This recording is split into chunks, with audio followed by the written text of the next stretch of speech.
বলল, আসসালামু আলাইকুম ইয়া রাসূলুল্লাহ, আমার পিতামাতা আপনার জন্য কুরবানি হোক। বললে, বালক কি তুমি বলতে চাও?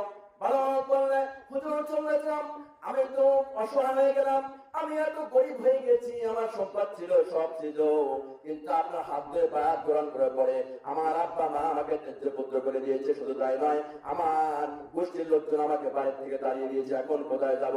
আমার পোশাকটা এত দেখেন, এত ছেঁড়া কোরা, একদম একদিকে পড়লে আর একদিকে বের হয়ে যায়, এত ছেঁড়া কাপড় পরে আমি আপনার দরবারে এসেছি। রাসূল কত ভালোবাসা দেখেন। রাসূল সাল্লাল্লাহু আলাইহি ওয়াসাল্লাম বলেন, বালক শোনো, তোমাকে যদি বাড়ির থেকে তাড়িয়ে দিল, তুমি কি বলেছিলে? বালক বলল, হুজুর, যখন বাড়ি থেকে আমি বের হইতেছিলাম, ওই সময় আমার চাচা বলছিল, হে বালক শোনো, তুমি হয় মুহাম্মাদের দিন ছাড়বে, নইলে তুমি আমাদের ছেড়ে দাও। কোনটা বলো? যদি মুহাম্মাদের দিন না ছাড়ো, তাহলে তোমরা তোমাকে কখনো বাড়িতে স্থান দিব না। এই কথা বলে যখন আমাকে গলা ধাক্কা দিয়ে চলেছিল, আমি যখন চলে আসতেছিলাম, তারপরে চাচা আবার ডাকলো, ডেকে বললে, বালক শোনো, তোমার পরনে যে কাপড়গুলো আছে, এই কাপড়গুলো খুলে দিয়ে ন্যাংটা হয় তুমি তার দরবারে যাও। আমার রাসূল বালকটির কথা শুনে দুস করে ঝরঝর করে পানি ছেড়ে দিলেন। এবার বললেন, বালক তারপর তুমি কি করলেন? আমার ওই বালকটি বলল, হুজুর, আমার কথা বলেছিল যে আমাকে ন্যাংটা করে দিলে আমি হয়তো আপনার দরবারে আসতে পারবো না, বেয়াজ্জত হয়ে যাব, এই জন্য তো আমাকে ন্যাংটা করতে বলেছিল, আমি সব পোশাক করে দিয়েছিলাম।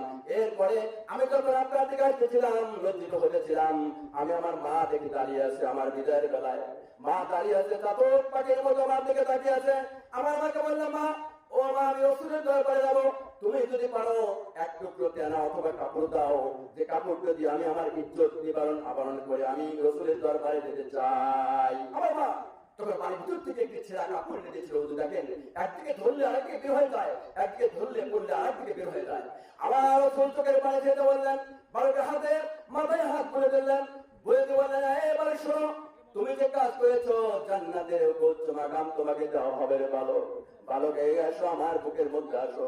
বালক ওই বালকের যখন বুকের মধ্যে টেনে এলো, রাসূল নিজের পাগড়ি খুলে দিয়ে তার মাথায় পাগড়িটা পরে দিয়েছিল। আপনারা বলুন তো, যে